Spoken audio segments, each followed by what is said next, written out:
Welcome, everybody, to District Talk. I'm Chad McLaughlin, your host. And this episode, we have Rachel Oslin with Lodestar Home Inspection. So thanks for stopping by, Rachel. Thanks for having me again. Yeah, it's great to be here. I know. And this is your second time here. So really appreciate you coming by again. And I know last time we kind of broke down the ins and outs of a home inspection, right? And we got to know a little bit about you and everything that you do, because it's not just home inspections. You are like, you have a lot of titles. I love to volunteer. Yeah. And make a difference with people if I can. Yeah. So that's it. Yeah.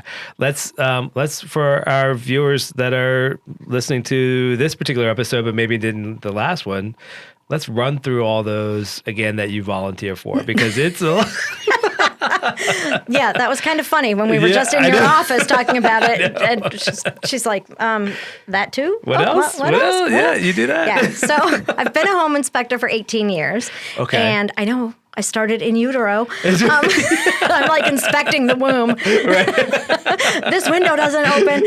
So anyway. Not for a while, at least. Yeah, exactly. But so I have been an inspector for 18 years, and then I'm the governor's appointee to the Maryland Commission for Home Inspectors and Appraisers. Okay. I'm on the board of directors for NAREB, the Baltimore chapter. Okay. And of the Maryland Hispanic Real Estate Association, which is the Maryland. Right, which you were just telling us about. Yeah, yep. so that's a great organization. Yeah, so trying to really serve the community. Yeah. And then I'm a member of the LGBTQ Plus Alliance, which I think is actually where we met got to know each other. That's exactly where we met. Yeah, which is so cool. Yep. And then also, I'm a member of Howard County Association of Realtors in Greater Baltimore and Anne Arundel County and Carroll County. And so, and I teach in all those places, and then I teach in the at different schools throughout the state. Yeah. And so you stay busy. I try. Yeah. And then on top of that, you run and own a home inspection company in three states plus DC. So Maryland, DC, Northern Virginia, and Southern Pennsylvania. Yeah. Yes. Yeah. Yes. I mean, so you're definitely a busy person. Yes. Yeah. And I love naps. I'm a napper. Is it like a coffee nap where you drink the coffee and then take a 15-minute nap? Because you probably don't have much time else. I do try and do that, yes. 1 cup of coffee in the morning with protein powder and Fairlife protein high milk. Oh, yeah. Added to that. Fairlife, yeah. So, because it's high protein. Yes. I know exactly what that is. I used to get that myself. And it's lactose free. Yeah. Which helps. So yes, I drink that one thing in the morning, and I try not to do more caffeine, but sometimes I do some caffeine of some sort, iced tea or something, and then take a nap. Because I don't like 15-minute naps. I want like 3 hours. Then I wake up and I think it's... I am not a napper. I'm not. If I take a nap, it's usually like I wake up and I'm disoriented. I don't really know where I am, what time it is. I don't like that feeling. So because you never know like how long of a nap you're going to take unless you set a timer. Right. But like you never know. Like you could take a nap for like an hour. Or it could, like you said, it could be 3 hours. Yes. And then you. And then it's really rough. And you're like, what planet am I on? And then you're up all night. Well, yes. So yeah. So napping's not for me, but hey, I mean, sounds like you need it because you are a busy person. So my brain's going a lot. Yeah. So, but I enjoy it. It's not like work and my regular life are separate.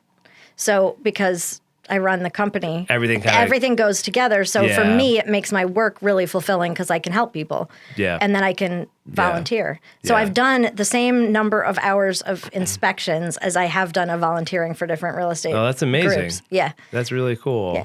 Yeah. And then I get to meet people like you and have fun, and it's so cool. Because then it's my life. It's not just going to work and then at 5 o'clock being done or something. That's the thing, too, and I brought this up in one of my other podcasts, was when you're in real estate, a lot of it is just making connections and making, and having relationships with other people that are in real estate. And it's not just realtors with realtors and like a loan officer like myself with other loan officers. You're meeting all kinds of people in real estate, like home inspectors and realtors and loan officers, insurance agents, settlement agents. I mean, you carpet have installers. Yeah, you have the contractors. Like you have so Yes. many people that you meet, and then on top of that, so it really does become your world.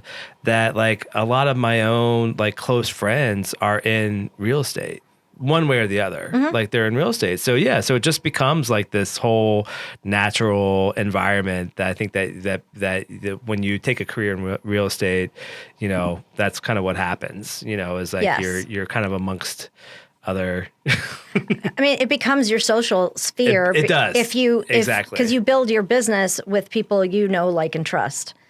And so then you end up, well, I know you, I like you, I trust you. Right. Why wouldn't we get Right. together, I don't know, for Mother's Day brunch Right, or right. something, you know what I mean? Yeah. Like, that's the stuff. Yeah. So that's, and it's important. And it sounds a lot like when, you know how boomers, the baby boomers, they say would work all the time and never ask for extra pay, and that work was this Yeah. big thing. And they had no definition between home and work.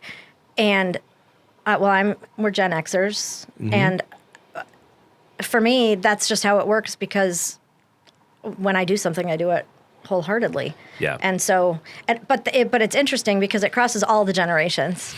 It does. The millennials and then you the want to talk about real Zs. estate in general? Yeah, and it that people does. get involved and then just turn it into their social sphere and to Yeah. trips together and Yeah, and do conferences together and Yes. do things like that. Like I just got finished with the Alliance. We had a national conference last week. And it was amazing getting to meet other people from throughout the country. I mean, I had people from Pennsylvania, from Colorado, Florida, Arizona. I mean, like all over the country that we kind of convene for a couple of days, and then you just get to know them, and then they become part of you. And now we're Facebook friends, and it's just a lot of like camaraderie, I guess, if you will. And people who really get what you're doing, get where you're coming from. And then that makes you a resource for people. Like, because now if I know that someone's moving to Colorado, I'll ask you, who's the person that you had there? And let's see if they can connect us with someone in the very specific area, or that person will be the one to connect with, you know? Like, that's huge. Yeah. It's really cool. Yes. Well, okay. So of course I want you on to talk more about home inspections, because last time you gave us a very detailed description of what a typical home inspection looks like, right? But one of the things that I learned that I didn't realize was that there are parts of the home inspection that aren't really included in a typical home inspection. So, I'm talking about what I guess would be kind of like add-ons, if you will. So things like radon, termite, and of course the mold inspection. Right. So I thought, since last time we kind of dug down into what a typical home inspection looks like, this is just your standard home inspection. Today we could kind of talk about those three different add-ons, if you will. Perfect. And kind of if you could kind of just like walk us through what they look like and what it means to the buyer if we do come across mold, if we do come across radon, if we get, if you encounter those types of issues, like what happens at that point? Okay, well, that's great. So the first part is the buyer actually having to want to test. Okay. So I'm going to start with radon because it's a really simple one, and it's almost every house would benefit from it. And the EPA and the Surgeon General have both said that every house should be tested. And in Montgomery County, Maryland, public buildings have to be tested, like the libraries, government buildings, all the schools, and it's required that the seller allow the buyer to test, or the seller has to test in a real estate transaction for radon. Okay. And it's important for that, but it's also a pass-fail. And I know I made a big deal about the home inspection never being a pass or fail. Right. But with radon, it's up to 3.9 picocuries per liter, and it's named after Marie Curie. So that will help you remember that. Okay. But it's 3.9 picocuries per liter, and lower is a pass. Okay. 4.0 and higher, it's a fail. So then it's very clear and easy, and it's my favorite problem to have with a house, because really, once you you test, and it's a 48-hour test, and it's usually around $200. Most home inspectors are at or below that, right around there. And we put this in the lowest habitable level of the house, and it's like the size of a toaster. You put that in there usually it's the basement. Well, we'll just go with it like it's a basement. Mm-hmm. Put it in the basement and leave it there for 48 hours, a minimum of 48 hours to come back and get the data off of it, and then give you the report and just email it to you. And then if it's high, this is why it's my favorite, because it's a pass or fail. And then they just it's called sub-slab depressurization. They put a pipe and with a fan and a motor on it. Mm-hmm. And this is, I'm kind of simplifying it because there's other stuff that they're doing with it, but below the foundation. Mm-hmm. And so it's just drawing the radon up and out. It's a super lazy gas. Mm-hmm. So it'll go wherever it's being drawn. Yeah. And so new construction's being built with those. I was going to say, like, I come from new construction, so I know, I mean, oh my gosh, ever since the early 2000s, I think we were putting in radon. Passive systems. Passive systems, yeah. So that's that pipe without the fan and the motor. Right. And just relying on the difference in pressure to pull the radon out. Right. And if the radon's not going there as well as it should be or as much as it should be, then add a fan and a motor. Yeah. Yeah. And it's basically just so you would access your radon pipe system and then just install the fan motor and be done. You're done. Yeah. And then you just test every couple of years, or if there's an earthquake, then you want to retest because that changes the pathway of radon. Radon is actually uranium breaking down to radium to radon. Okay. And then it keeps going to polonium and then lead. But it's breaking down. I'm taking you back to the periodic chart. You're getting into like this stuff it's going over my head. So we talked about trying to learn a second language, right? Oh my gosh, yes. But with radon, it just breaks down. It's just this gas. And as the earth changes, the radon, the paths it takes to get out of the ground change. So there may be an earthquake or someone builds a new house next to you and there was nothing there before, but they dig in and build a foundation and all the other stuff. That could change your radon levels because now the radon gas is going different ways. So that's just something. And is it true that radon is because in my mindset, or what I think of what I've learned over time, and I don't know if this is a myth or not, is that there are hotspots for radon, like radon hotspots, and like whether it's like Central Maryland or Central PA or somewhere like different areas, there are hotspots for radon. Yes. So there's the EPA has a chart, a map that is supposed to tell you, based on county, where areas are more likely to have elevated levels of radon, and it's a nice guide, but it's not something to use to decide if you're going to test or not.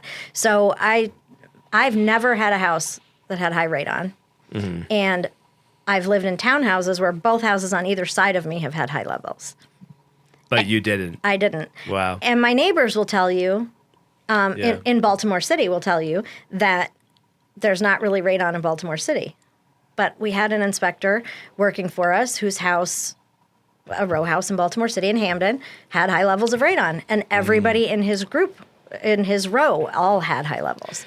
Is it true, and I don't know if you know this or not, but is it true that if you have a basement, you're more susceptible to having radon?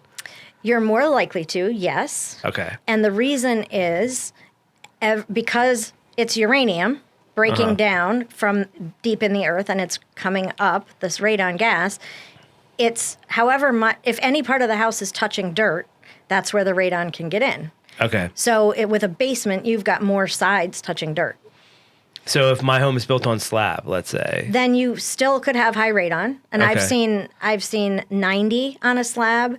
I've seen 21 on a slab. So it just depends on what's happening in the earth, but you're less likely to have it there. Yeah. Of course, because there's only one piece of the house touching the dirt. Yeah.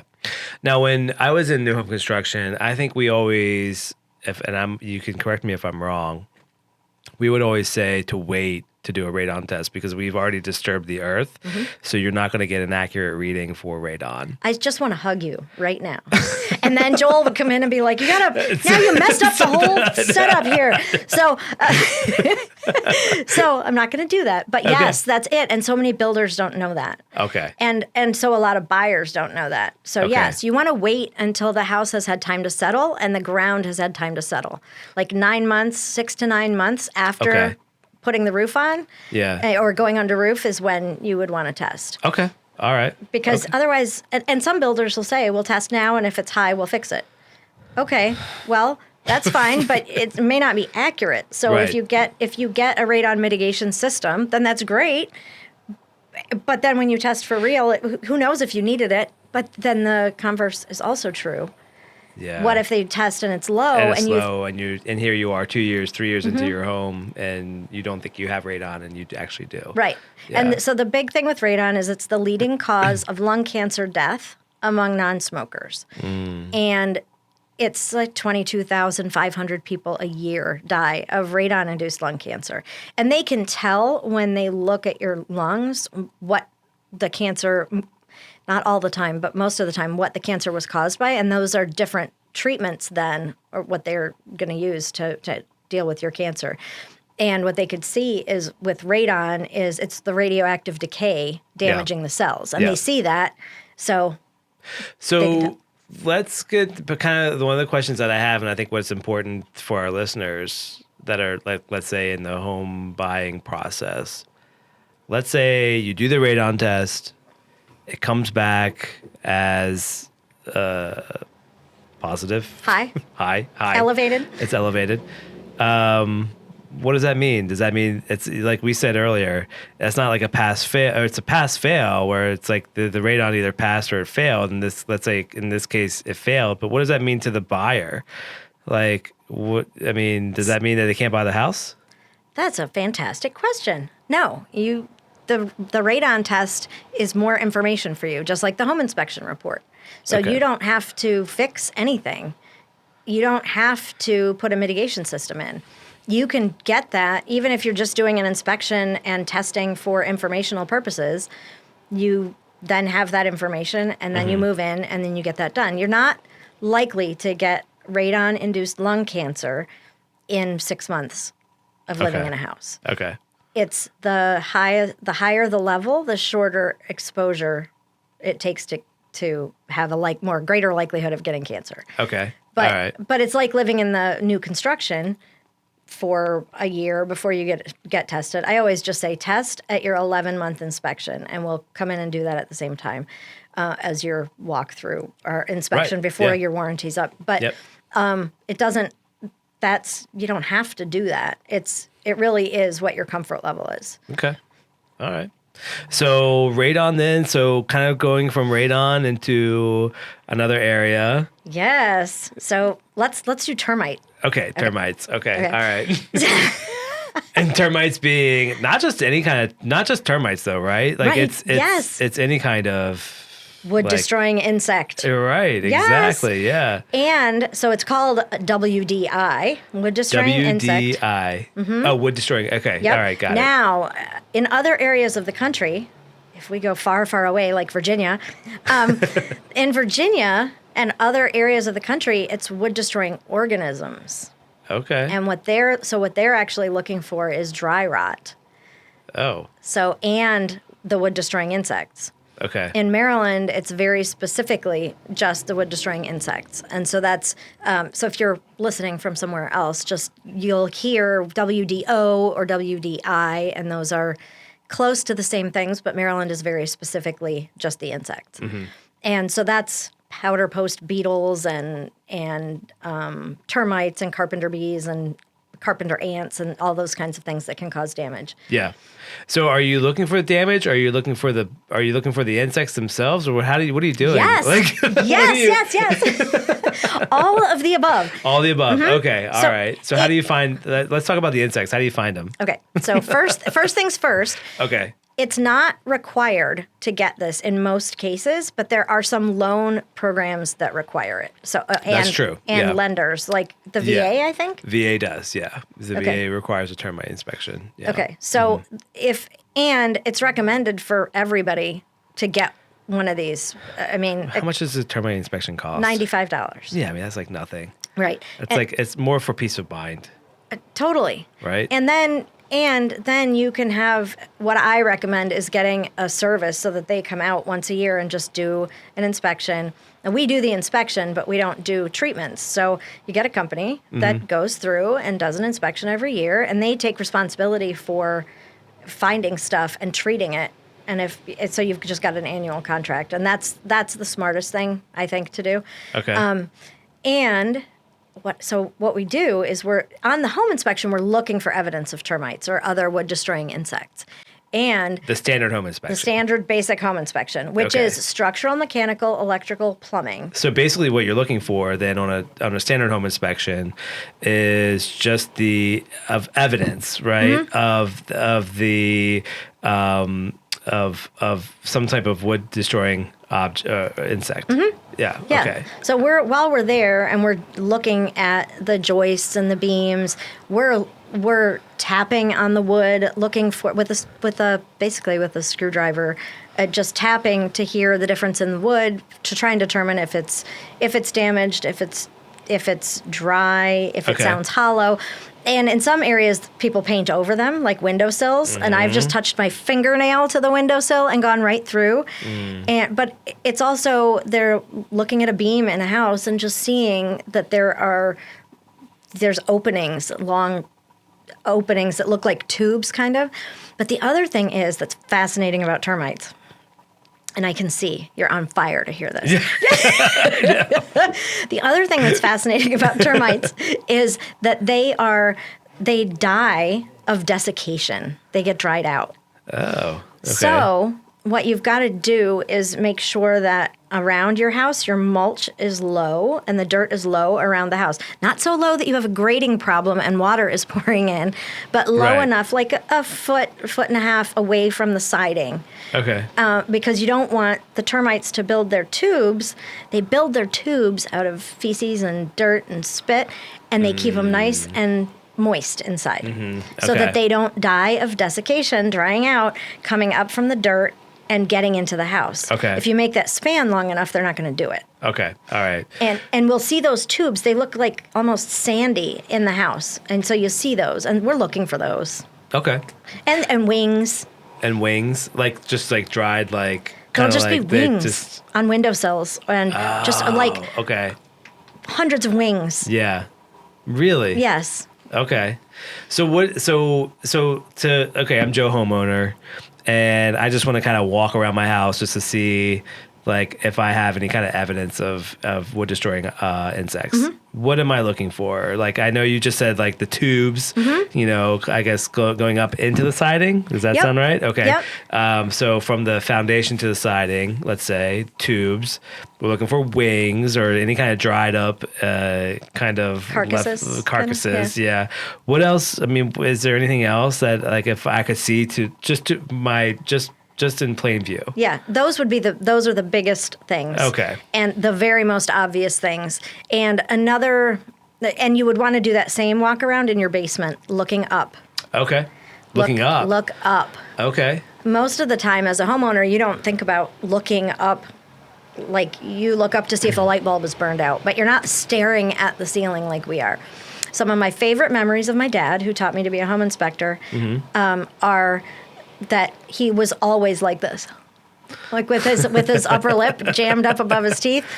And we'd do inspections, and I'd talk to him, and I'd be like, Dad, and I'd rub my front teeth, like so he would know to pull his lip down. It was so funny because he was just always like that. That's my growing up. And then so look up at the edges around the foundation of the house. Okay. They want moisture. So remember, any wood destroying insect is going to be there for the moisture. So it's not just the termites, but in my own house, I had a leak under the toilet, and I didn't know there was a leak, but there were huge ants in that bathroom, and I didn't have any idea why. And this was 30 plus years ago. So I wasn't a home inspector at the time, and I didn't know what it was, and I couldn't figure it out. And I came back from vacation, and the toilet had fallen in, like sunk, because there was so much damage from the carpenter ants that were under it. Wow. But the toilet was leaking, and there was a stain above the sink in the kitchen. The home inspector hadn't seen it. It had been freshly painted. It wasn't something they should have told me about. Yeah. But it was like oh, wow, that's so carpenter ants just running around your bathroom. That's a sign. Yeah. One way to keep them out of your house, though, is to not have any plants touching your house. Oh, yeah. And we talked about this last time, too, because that's also a way for other critters to get into your home. Good memories. I do. Snakes. I remember it. Yeah, because I remember thinking about my own house. I'm like, oh, my gosh, I have arborvitaes, and I have all kinds of stuff that are right up against my home. Yeah. So if you want to have plants against your house, have a trellis so that they can grow on the trellis, but they're not right up against your house. Yeah, okay. But the critters will go right up the trees or right up in the bushes, and it gives ants, carpenter ants that are just trying to stay where there's water. Okay. There's water with the plants, so they're constantly going that way. So you just keep that stuff away from the house. Okay. Are they typically found like low, like on the home, or up? They're anywhere anywhere they can get in. Anywhere they can get in. So they may come in around the attic. I don't know how these guys got in, but I think we'd only lived there like 6 months when they. Oh my gosh, you're making me think about my own home, and now I gotta go home. I have 2-story arborvitaes. Am I saying that right? Or arborvitaes? I don't even know. Actually, evergreens are like evergreens. Yeah, and they are right up against my home. Mm-hmm. And yeah, they're like 2-story. I mean, and I have a 2-story house, so I'm thinking like now I'm going to have an ant problem. And you could, but don't freak out, because the thing is, best practice is to have 18 inches between the plant and the house. Yeah, I don't have that. Who's doing that? Nobody. I'm not cutting back all my stuff so it's that far away from the house. Yeah. You just need to be checking and paying attention. And that's part of home ownership.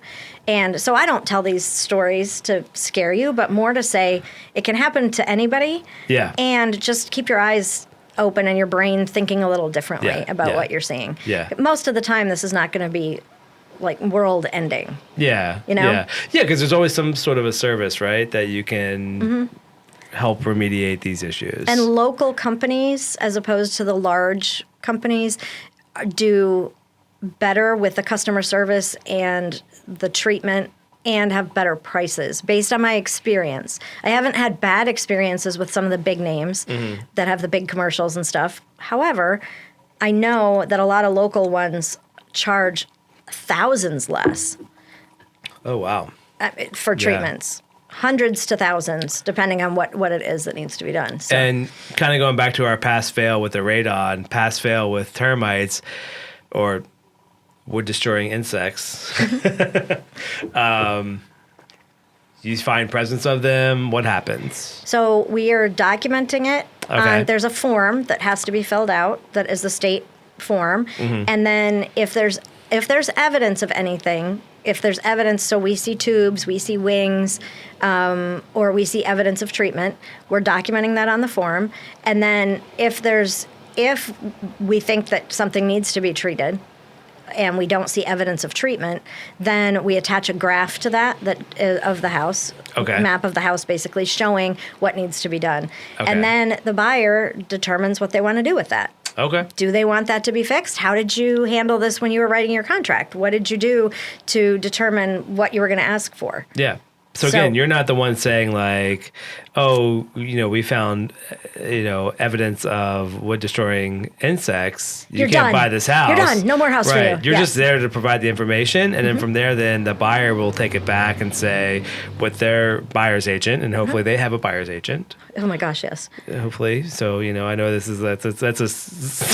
a crazy subject to get into. Yeah. But hopefully they have a buyer's agent, and hopefully between them, the buyer's agent, they can come up with a plan to either negotiate remediation or just have a plan to take care of it after they've moved into their home. Exactly. Yeah.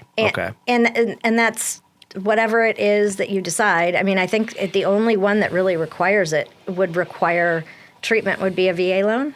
Is that VA accurate? does require? Yeah, VA requires. Yeah.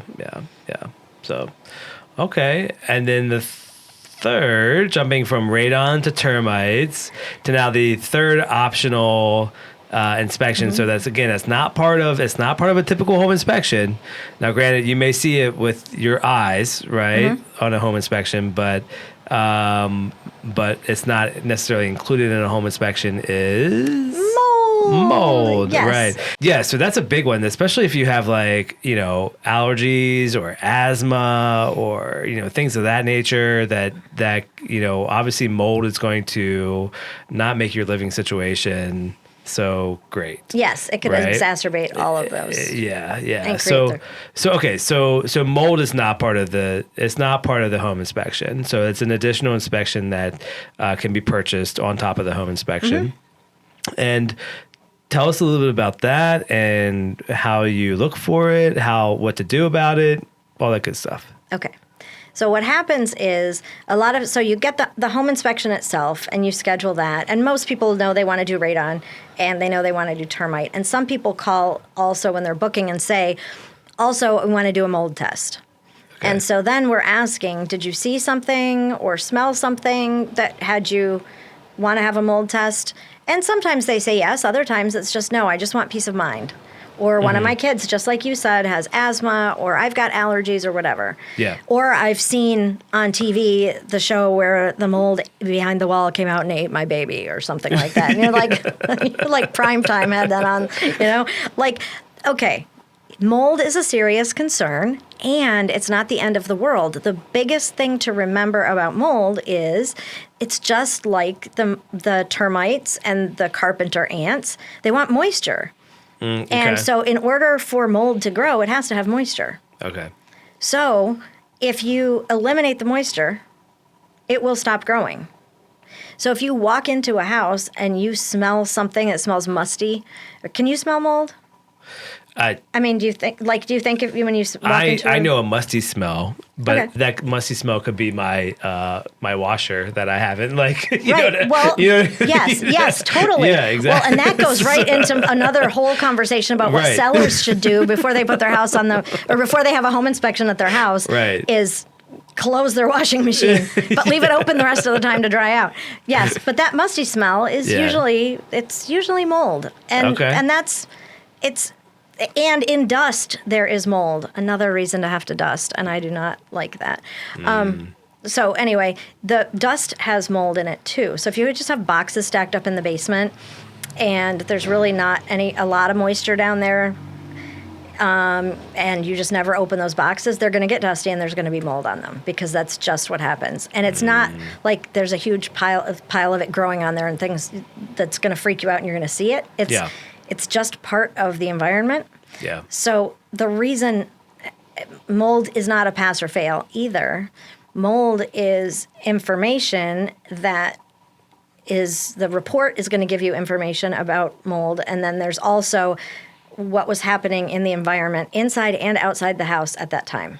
Okay. So the buyer calls and says, I want a mold test, or we get to the home inspection and we're doing the home inspection and we see evidence of a leak, or that we can't tell if it's fresh or not, or it's wet still. And so we're saying that this leak should be eliminated, and then you may want to test. And a lot of times, so a lot of people call me and just say, Rachel, I need you to come and do a mold test. My shower was leaking or something. Well, I could be a millionaire if I actually went and tested all those places. They don't need to test. They know what the source of water is, and they've already eliminated it. They've taken care of it. Yeah. So now it's just cleanup. And then if you want me to come test, I will. I mean, I'm not going to say no forever. Will it spread, though, like after you've eliminated, or it won't spread like after you've eliminated if you've eliminated the source, it won't spread from there? Correct. Okay. It will wait there until a source is supplied again. Okay. All right. So it's not necessarily going to go away. It won't go away. By any means. But at the same time, it's not going to spread if you've already eliminated the water. The water. Mm-hmm. Okay. All right. Exactly. So let's say we see something and we think it may be mold, and it's, I don't know, on something on a wall in a basement or drywall in a basement, we can then test specifically. It's called a bulk sample. Just take a test of what we see. Okay. And from a couple locations, or if there are multiple colors, we take different tests of those. And that gives us an answer of yes, that's mold, or no, it's not, and what types. So that is, we saw it, we took a bulk sample of it, we can see, and then that tells us it is mold or it's not. What does mold look like? It could, I love this one. This is like I paid you to ask that. Oh my gosh.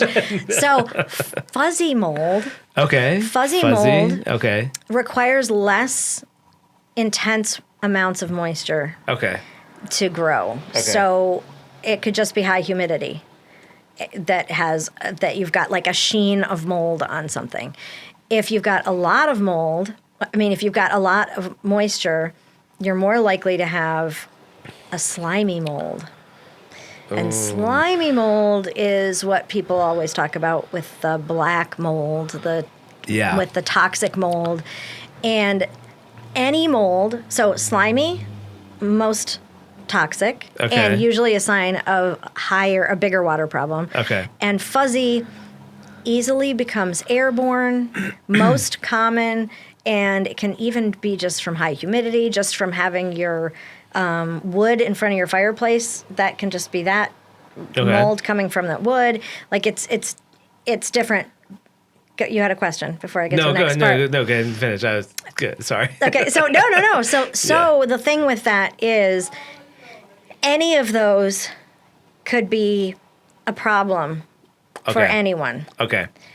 And the ones that have a greater likelihood of being a problem for people are the slimier ones. They're heavier, and when we get their spores become airborne, it takes more work for them to become airborne because they're heavier. Okay. So then we look at the report, we test the air, and if there are some spores from a slimy mold, which would be the Stachybotrys and the Chaetomium are the two that most people have heard about. That the black mold, toxic black mold, ate my baby, that one. Those are those, and they're slimy. So if you look in your basement and everything's kind of fuzzy mold, you don't want that. But for most mold. People, it's better than fuzzy is better than slimy in most cases. Yeah. So what I was gonna ask you was, so I know like, especially this time of year where we're starting to see, some nicer weather and especially some cooler nights, opening up windows. Mm-hmm. And I know when I go to open up my window, like along the screen, yes, I see a lot of stuff, gunk. Is that mold? It can be. Yes. Like I'm asking you like as if you know. Well, like, it can be. But it's like but it is. It's typically it's like a little black. It's like it's like black in nature. And no, it's not inside my house. It's like along the screen. Right. So what do I do about that? Do I even need to do anything about it, because I feel like it's on the screen, so it's outside. So like what should I do? Okay, so first of all, probably take a picture and text it to me so that I can look at it. I get the coolest text from people. I'm going to be doing that left and right now, right? Really. So, like, what do you think about this? And if I don't know the answer, I ask my team, my other inspectors. We all have a ball with cool pictures. And I never say who sent them, just so you know. So it can be, so no one, everyone stays anonymous. But I got, so you could spray something on a cloth, like a fungicide, on a cloth, and then just wipe it. Just wipe it down. But don't spray it, because if you spray it, the spores will... And a fungicide is something that I could buy at like the grocery store or Walmart or somewhere like probably that? Probably not the grocery store, but Walmart, Home Depot, Lowe's, Amazon. Ace, whatever. Amazon. Okay. Yes, my favorite store. Okay, yeah. Yeah. So, but you just get that, and then just wipe it on there. The directions will say to spray it on it. Don't. Because it spreads the spores around. Oh, okay. So just spray it onto the cloth and then just wipe it. The thing is that there's mold inside your house, that in every house, that came from outside. Yeah. And you brought it in on your clothes and your hair and your pets and, shoes, whatever, and then having the windows open. Mm-hmm. So there's going to be mold in the house. And part of when we're testing the air in the house for a buyer is, or for someone who's lives in the house and just wants to figure out why they're sick or something, it's how much mold is in the house compared to what's outside, and is it the same types of mold, and are they about the same levels or less inside than outside? Because then it's probably not originating in the house, it's originating outside. Right. So there's interpretation of the report that is really that is really required before you can just give a pass-fail on that. And yes, you probably don't need to do anything if there's some black stuff on the frame. It might not be mold, and it might be, but your window's open. Yeah. So you're letting in whatever's out there anyway. So it's kind of blowing in. It's already going in anyway. So, I mean. Yeah. And the more you're exposed to molds, the more likely you are to have a stronger reaction.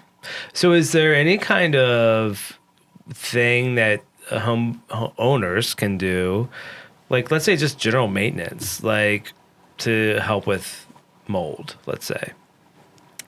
Yes. Okay. So the first thing is, and I would also recommend this to you if you're having a home inspection at your house and you're selling your house, because mold is originating in your house in a couple of different places. The one is the washing machine. Okay. Yep. The next would be the pile of damp laundry that's in front of the washing machine, if you've got that, or is that just me? Nope. Got a whole basket that just holds. Me too. But then the kids' uniforms, and like my son played ice hockey, and so there was all this damp stuff. That's a great, horrible smell, but that is like mold will grow on those. Then also, you should be only having your bath towels in your bathroom for about 2 days. So you use it 2 to 3 times maximum, and then wash them, because they begin to grow mold. Okay, good to know. And so that would be, you get those out of there. The bath mat, the rug on the floor. If water's getting on those, you need to change those out every couple days. Okay. And that allows mold to get in the air. So if you're really sensitive to mold and you're having trouble sleeping, or you're having allergy symptoms while you're trying to sleep, and when you leave, like go to work, then the symptoms go away, but every night it gets worse again. Look, and you've got a bathroom attached to your bedroom, look and see if you've got towels, washcloths, body poofs, floor mats, all those things. I have all those things. Yeah, a lot of us do. And they don't get switched out every 2 days. So. Me either, because I'm not doing that much laundry, and I'm not buying that many things. I mean, like... Yeah. But if you're selling your home. You need to stay on top of it. Yes, because we'll do, if the buyer wants a mold test and we do it, I try and balance out that so that people we don't test in those areas. And sometimes we can't get buyers to not do that. So they want to know. So you want to do that. And then the other thing is in your kitchen. Oh my gosh! The kitchen's The kitchen's like a mold festival. I'm sure it is. Just like the bathroom. Yeah. So in the kitchen, I'm thinking of my own kitchen, and I'm sure it's like. What's the first thing you're thinking of in your kitchen that you're thinking of with mold? Well, I have a window above my sink that is there, and I see it every single day. I have an older sink that I'm sure, like when I go like this to open the water, to have the water come out, I see, just like a little bit of drain. Like it's not like a continuous leak, but it definitely kind of leaks around. So I'm thinking like, oh, it's probably leaking underneath as well. Oh, got it. So when you turn the water on, it kind of drips out of the handle and it just stays around the base of it? Exactly. Okay. Yes, exactly. Yeah, so I'm thinking like, okay, well, that's not good either. And I know I need to get that switched out. And then... you probably don't. You probably just need to tighten something. I hope so. But again, I'm not Mr. Handyman, so I would just have somebody come in and replace it. That's fine. You do you. You do you, boo. I know. I just gotta do it. Yeah. I mean, and that's the thing is you've got to do what works for you. Right. So yes, you may have mold growing on the underside of that under the sink. Yeah. Because you've got water sitting there. Yeah. The other thing in that sink, do you have a garbage disposal? I do. Okay. Yes. So you need to run that frequently and not just leave food sitting there to rot. Yeah. Because, hello. That'll collect it up. Yeah. And one great thing to do, and you've probably heard this, but cut up some citrus fruit, lemon, whatever, and throw it in there, and that will clean things out. I have heard that as well. Yeah. Clean out the garbage disposal. Yeah.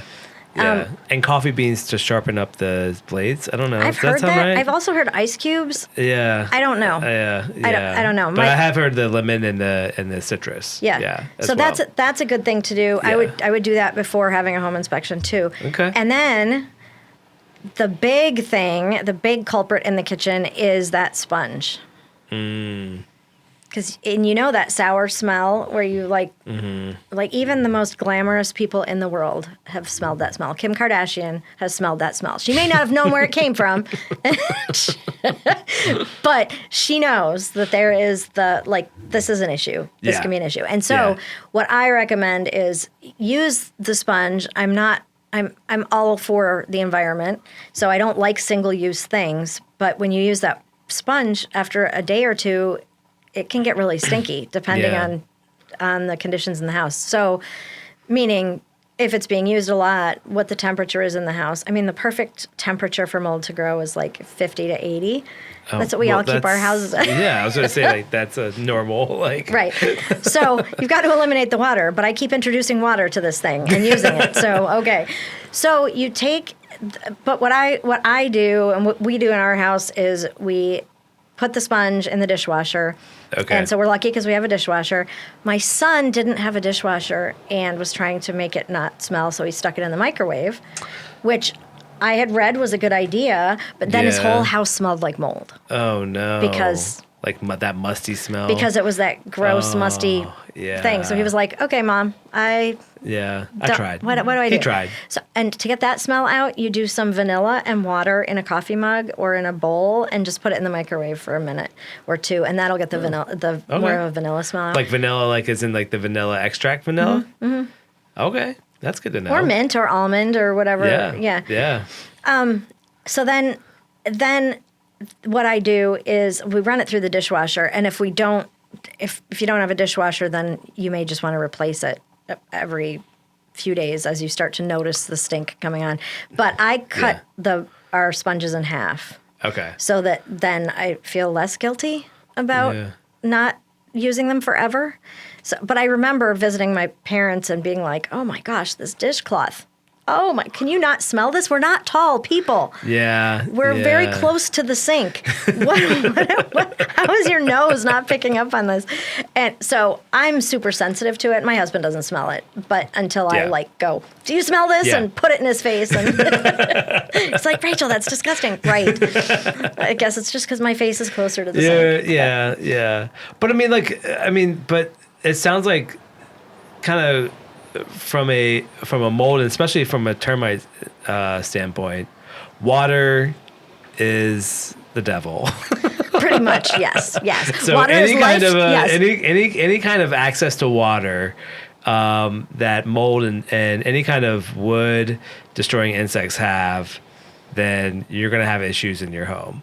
Yeah. I mean, basically, your job as a homeowner is to keep water away from your house. Okay. All right. And that's why. Good to know. Yeah, that's why having the roof being in good condition, having gutters that are clear and have nothing in them, and the water can angled the right direction, then draining down to the downspout away from the foundation. All of those things are your ways That's to. That's important. Yeah, all important. Oh, and my son is visiting. He doesn't ever want to be a home inspector. He's a photographer, and he was in the Marines. Okay. Semper Fi. I was so proud, like almost to tears. He came to visit about 2 days ago. He showed up at our house, and he said, he came downstairs yesterday, and he said, "Mom, the gutters really are a mess. They need to be cleaned." And I was like, oh my gosh. Like, no, he didn't offer to do them. No, but he saw it, and I was like, oh, I trained him well. Oh my gosh. Because I questioned my parenting style and how, if I was successful, and you never know. But here it was, he said. Yeah, he's got the eye. He said, Mom, I could see it from the bathroom window. I looked out, and it was just, it's full. And I was like, oh, thank you. Yeah, I don't remember the last time I cleared up the gutters. And the water will get in behind, if the gutters fill up, the water will get in behind the siding, and it'll just pour in there. And what happens when the water gets in there? Mold starts to grow, and also the bugs are there for it. So, and mold doesn't have to be horrific to clean up either. And so I'll just say the EPA says that you can clean up like a 9x9 square foot bunch of mold on your own. And you do what's comfortable for you, I would say. If it's on something porous, you may just want to throw it away. But the major thing is, or if it's like drywall, that's porous, just cut out that part or have someone do it. Like, if it's drywall, though, what happens? Yeah, you cut that out. Cut it out. And it depends on how much is there. Yeah. And what was going on. I always think, though, like, if there's mold on the drywall, you're going to know it. You're going to see it. In most cases, yes. I mean, right. If it's behind it, though, that's a different story. Right. And you know how you have to test it? In order to test behind the wall, you have to drill a hole about this big that fits the testing. So that's what, 2 inches by 2 inches? Yeah, it's like 2 inches. I don't know. But so that we can fit the testing thing in behind the wall. But you've got to go in each cavity between the studs. So you're drilling hole after hole after hole after hole in someone else's house. It's not happening. Yeah. We've only done it once in my, I've done it twice in my 18 years. But you've got to test all those cavities. So you don't know what's behind the walls. But that's why we're looking for clues. Okay. The major thing is you get rid of the source of water, and then you can do the cleanup. Okay. And it doesn't have to be this awful thing. And if you think you have something and you're just curious, just send me a picture. Okay. All right. Sweet. Well, I think that covers our 3 additional inspections that you offer on top of a home inspection. Yeah. I mean, and also we do the chimney and sewer scope and advanced structural assessments. So we'll have and even more. So and even more to bring you back for. No, I think we should bring you back. And I was also thinking, like, oh my gosh, like while we were sitting here, like we should bring you back and do like a panel discussion, like with like other alliance and you as like work like with the Hispanic with Maryland Hispanic. Maryland Hispanic Real Estate Association. With the Maryland Hispanic Real Estate Association. We could do like a whole panel thing here. That would be a great idea. Wouldn't that be awesome? So we have someone from the LGBTQ plus Real Estate Alliance. Yeah. We have someone from NAREB. Yeah. And we have someone from the Maryland Hispanic Real Estate Association. Yeah. We could have someone from Women's Council. Yeah, we could have a whole. We have the space here. We could totally do a whole thing. Yeah. And that, I would because love that. What I love about that and bringing all those people together is like building the connection and education about different experiences and people becoming more aware of the fact that their experience is not like everybody else's. So that there are communities out there that if you are part of a community, let's say, that there are folks in real estate that are there for you. So yeah, that's super and I think important. that would be we'll have to work on that one. Yeah, so, I think that's a good idea. Yeah, we'll have to do that. So all right, Rachel, well, we certainly appreciate you stopping by today and joining us on the episode and talking about mold and termite and of course radon. My favorite topics in the I world. Bet. Thank you. Yes. Thank you for having me again. It was great being here. No, and I think we're going to have you back. I mean, I would love to keep talking about it. I mean, it sounds like there's other opportunities for additional inspections that we can get into, and I'm sure you probably have some nightmare stories. So that was another thing that I was thinking, like maybe we can have you back and have some nightmare stories come out. I have some fun ones. Yes. And maybe you can bring some pictures and all that fun stuff. Ooh, I can do that. Yeah, so we can. Yeah, we'll have you back on for sure. Okay. So I think it'll be fun. And then of course we talked about doing the maybe like a podcast where we invite all the what we call families. Yeah. And have maybe a podcast with the families on, and where we have like the Alliance, LGBTQ Alliance. We have Maryland Hispanic Real Estate Association. Yeah, and somebody else. Maybe we'll That'd be cool. So we'll have some. Wait, there's definitely a lot of opportunity for you to come back and hang out with us. Awesome, thank you, because I love it here. This office is fantastic. It's so welcoming. I just love to be here. Yeah, we love it too. We love it too. So, well, okay, Rachel, tell everybody where they can find you. Okay, well, this is silly, but my Instagram handle is Unicorn Inspector, and YouTube at Lodestar Inspections, Facebook Lodestar Inspections, LinkedIn Lodestar Inspections. So just look up Lodestar and Lodestar go from there. You're going to see it written down below how to actually spell it. Everyone thinks it's Lone Star, and I just have a cold. And they think it's Lone Star, and I'm in Texas, and it's not. It's Lodestar, Lodestar, and the reason I chose that name is because a lodestar is a light that guides you home. And so I wanted to be the light. I wanted my team to be a light for people. Yeah, that's awesome. So thanks for having me. Absolutely. Thanks for stopping by, Rachel. Thank you. We really appreciate it. And to our folks listening, of course, we appreciate you taking the time to listen to our podcast. And of course, we'll see you in the next episode.